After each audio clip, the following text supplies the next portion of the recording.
I stepped out onto my porch, stretching my arms after a long day. The evening air was fresh, carrying the scent of damp earth and young grass. Spring had finally settled in, the last traces of winter washed away by recent rains. The world felt alive again. And then I saw them. 3 small figures stood at the edge of my yard, just beyond the dirt path leading to my house. At first, I thought they were stray dogs, but as I took a step closer, my stomach tightened. These weren't dogs. They were wolf cubs. I froze. My first instinct screamed at me to back away, to get inside, to grab something. Anything that could be used as a weapon. Where there were cubs, there was a mother, and a mother wolf would rip through anything to protect her young. But no mother came. The cubs didn't move. They just stood there, their thin bodies trembling, ribs pressing against their fur. One of them had a noticeable limp, its front leg barely holding its weight. Their eyes, golden and sharp, were locked on me. They weren't snarling. They weren't growling. They were just staring. It was the hunger that got to me. I'd seen that look before, on stray dogs, on desperate animals rummaging through trash, on creatures that knew starvation better than safety. And now, 3 wild animals stood at my doorstep, waiting for something I didn't understand. My pulse pounded. I knew better than to get involved. The smart thing was to make some noise, scare them off, make sure they didn't linger around the house. Wolves didn't belong near people.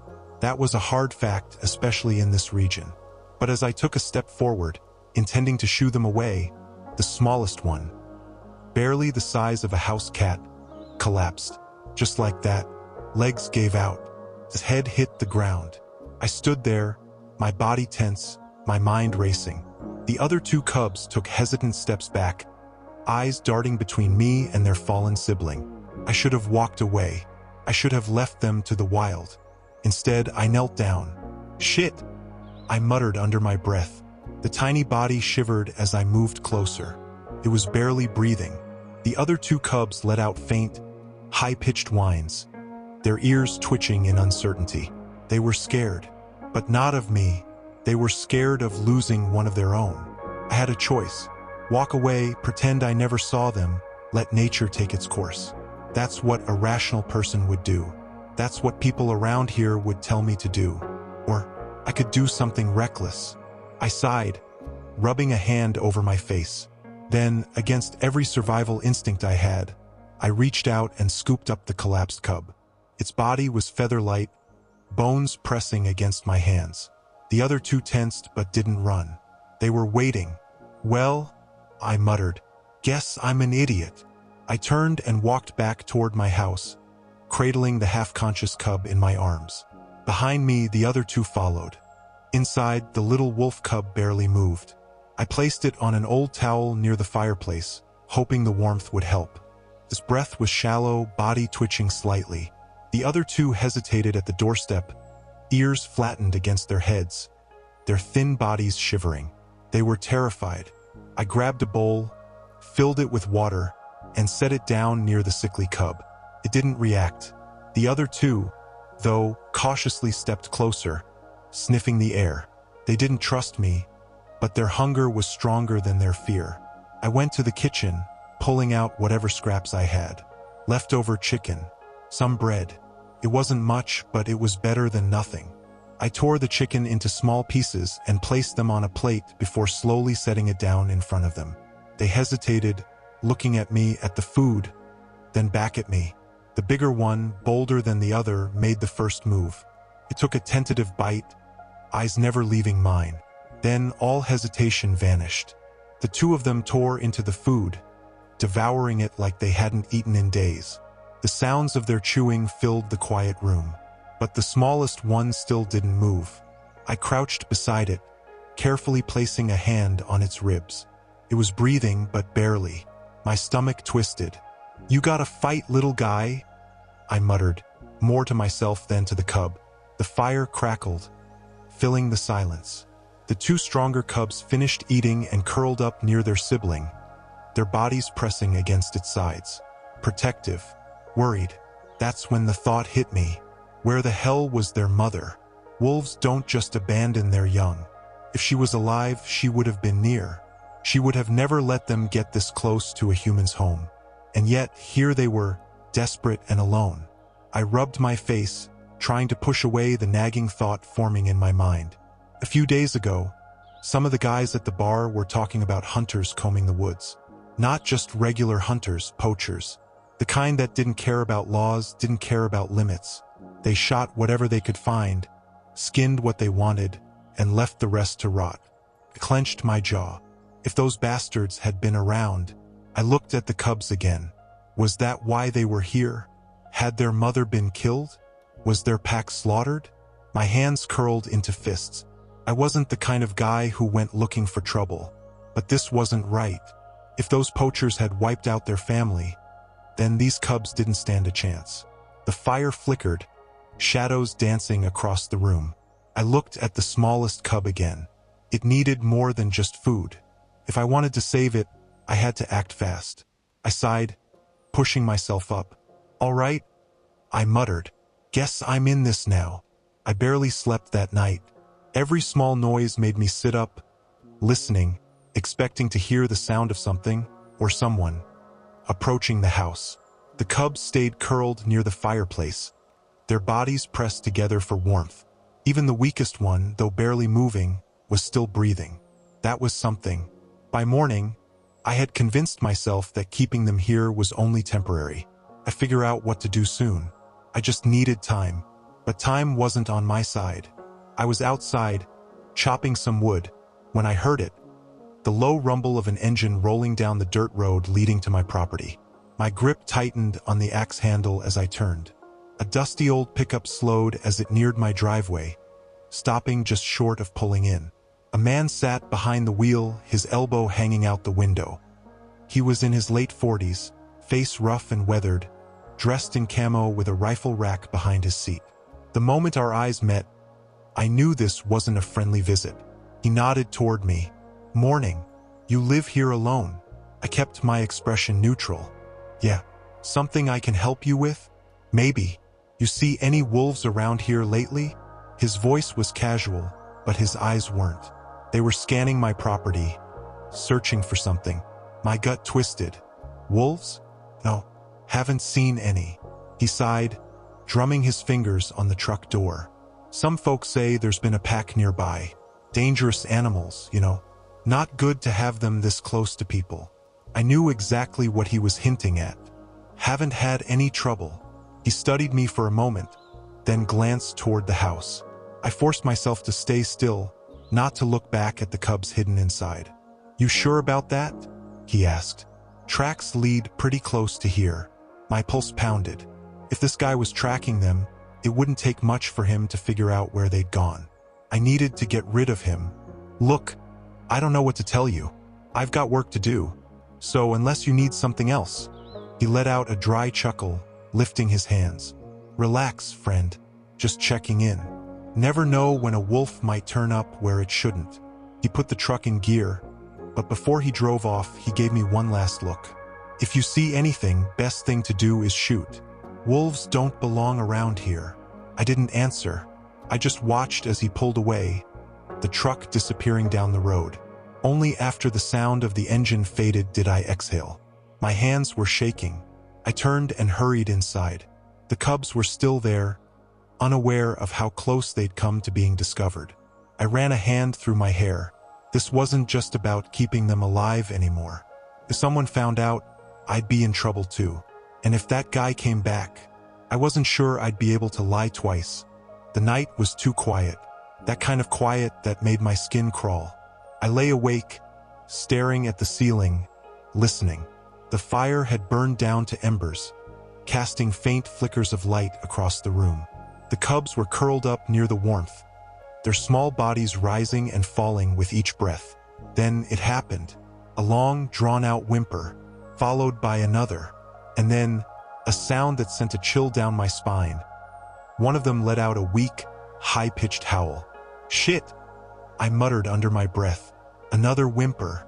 Then the second cub joined in, its voice slightly stronger. It wasn't loud, but in the dead silence of the night, it felt like it echoed through the entire damn forest. I shot up from my bed, my heart pounding. If I could hear it this clearly from inside, anyone passing by would hear it too. I rushed over, kneeling beside them. "No, stop that. You can't do that here." They looked up at me, ears twitching, eyes wide and confused. They didn't understand. They were just calling for something, someone that wasn't coming back. I raked a hand through my hair. This was bad. Really bad. Then, as if on cue, headlights flashed through the window. I froze. A vehicle rolled slowly down the road, barely making a sound. I crept toward the window, staying low. The same dusty pickup from earlier? No, this was different, darker, newer, the kind of truck that didn't belong on these back roads unless someone had a reason to be here.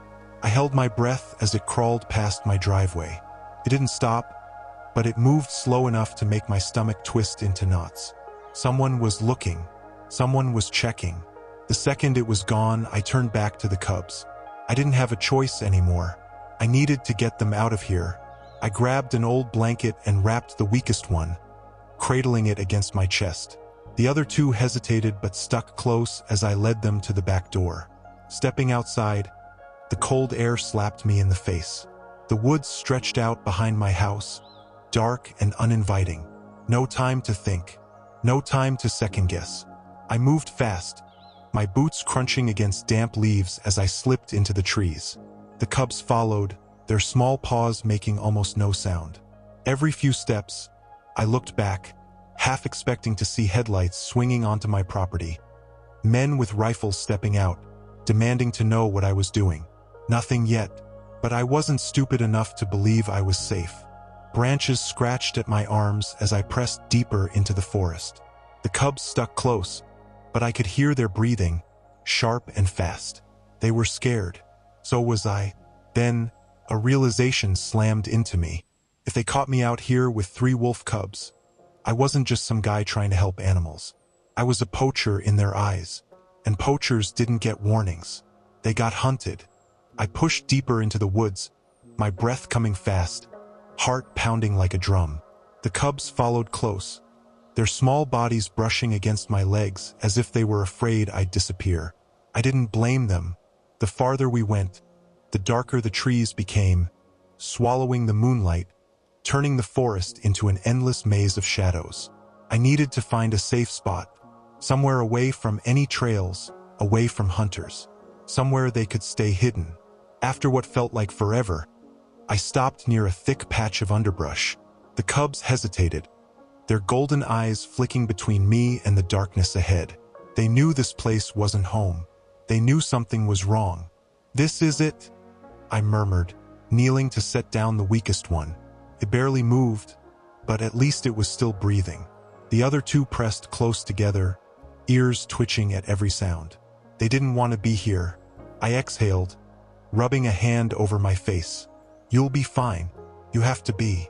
I took a step back, then another. The bigger one, bolder than the rest, took a few steps forward, sniffing the ground, testing the air. The other stayed frozen, unsure. Then something moved in the distance. I snapped my head up, body tensing. The cubs felt it too. Their ears shot up, their small bodies pressing lower to the ground. A branch snapped. I swallowed hard, scanning the trees. My first thought was a wolf, a real one, maybe their mother, maybe the last survivor of their pack. Another sound, something shifting, moving closer. I reached for the knife at my belt, every instinct screaming at me to be ready. If this was a wolf, it wouldn't be happy to see me. And if it wasn't a wolf, then I saw it. Not a wolf, a man. He was about 50 yards away, moving slowly, carefully, dressed in dark hunting gear, a rifle slung over his shoulder. Not just some guy out for a walk, a hunter. And from the way he moved, from how he paused every few steps to scan the area, I knew he wasn't just passing through. He was looking for something. My stomach twisted. The cubs. He was looking for the cubs. I crouched low, pressing myself against the brush. The cubs stayed still, instincts kicking in. They knew what danger smelled like. The man stepped closer, his boots crunching against dead leaves. If he got much nearer, he'd see them. He'd see me. My fingers tightened around the knife. If I ran, he'd hear me. If I stayed, he'd find us.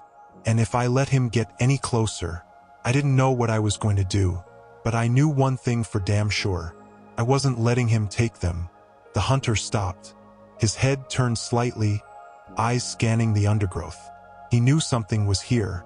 I held my breath, pressing myself lower against the damp earth. My fingers still wrapped around the knife handle. The cubs were as still as stone, their tiny bodies pressed into the brush. But they were scared. I could feel it, the way their breath came fast and shallow. Then it happened. A rustle, a single misplaced step. Before I could react, the boldest cub, damn it, the same one that had always been the first to move, darted forward. A flash of gray against the darkness. The hunter's reaction was instant. He turned sharply, lifting his rifle in one swift motion. My heart stopped as he aimed directly at the cub, his finger moving toward the trigger. I had no time to think, only to act.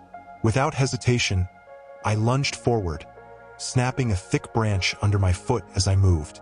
The sudden noise shattered the silence.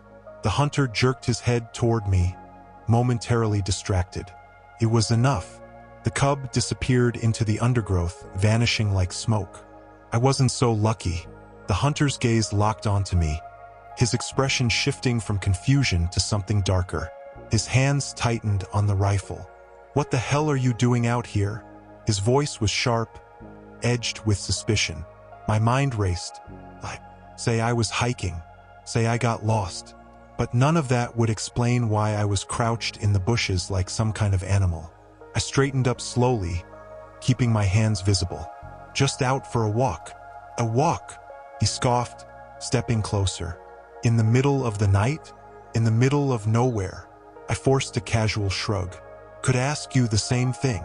His eyes narrowed. He glanced at the brush behind me, at the space where the cub had disappeared. He was thinking, piecing things together. I needed to get him off this trail, fast. "You hunting something?" I asked, forcing my voice to stay steady. He hesitated, then nodded. "Yeah, wolves. Been tracking a few. Dangerous bastards." I clenched my jaw. "Haven't seen any." For a long moment he just stared at me. Then, slowly, he lowered his rifle. "You should head home," he said. "These woods aren't safe at night." I nodded, acting like I agreed. "Yeah, you're probably right." He lingered a second longer, then turned and walked off, disappearing into the trees. I didn't move until the sound of his boots crunching against leaves faded completely. Then, and only then, did I exhale. The cubs were still hidden, safe for now. But I knew one thing for sure. This wasn't over. I didn't have time to think. The hunter was still too close, his stance rigid, his gaze flicking around like he was waiting for something to jump out of the shadows. If he got any closer, he'd see the cubs still hiding in the underbrush. I grabbed the first thing my hand landed on, a rock, cold and rough against my palm, and hurled it into the bushes to my left. It hit the ground with a heavy thud, rustling the leaves. The hunter snapped toward the sound, raising his rifle again. What the hell was that? I stayed perfectly still, barely breathing. For a second, everything hung in the air. Then, with a sharp exhale, the man took a step in the direction of the noise. Just what I needed. The cubs, as if sensing the opportunity, moved. Silent as shadows, they slipped away, deeper into the forest. I didn't dare turn my head to watch them go. Instead, I shifted, acting like I was brushing dirt off my pants. Casual, unbothered. "Probably just a rabbit," I muttered, my voice even. "Or a fox. Lots of them out here." The hunter narrowed his eyes, still looking toward the bushes. I could see the battle happening in his head. He knew something was off. He just couldn't prove it. "Maybe," he said finally, lowering his rifle just a little. "Still, wouldn't hurt to check." I forced a shrug. "Go ahead, but I'm heading back.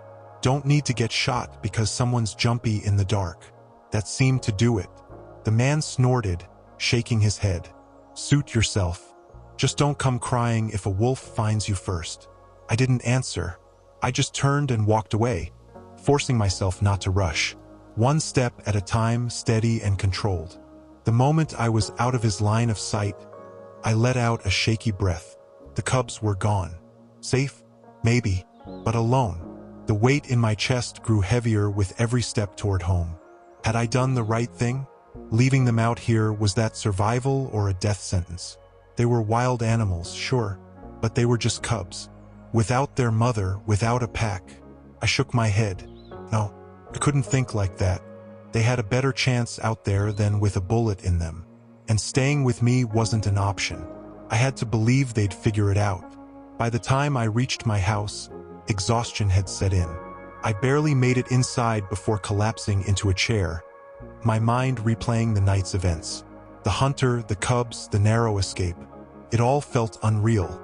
Then, just as I was starting to drift off, I heard it.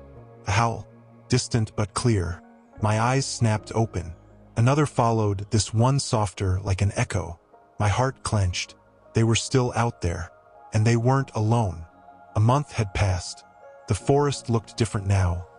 Greener, fuller, alive in a way it hadn't been when I first carried those cubs into the darkness. Spring had fully settled in, and the air was thick with the scent of damp earth and fresh growth. But I wasn't here for the scenery. I followed the same path I had taken that night, stepping carefully over fallen branches, listening. Felt strange to be back, like I was walking through the ghost of a memory, retracing my own steps to something that no longer existed. Were they still out here?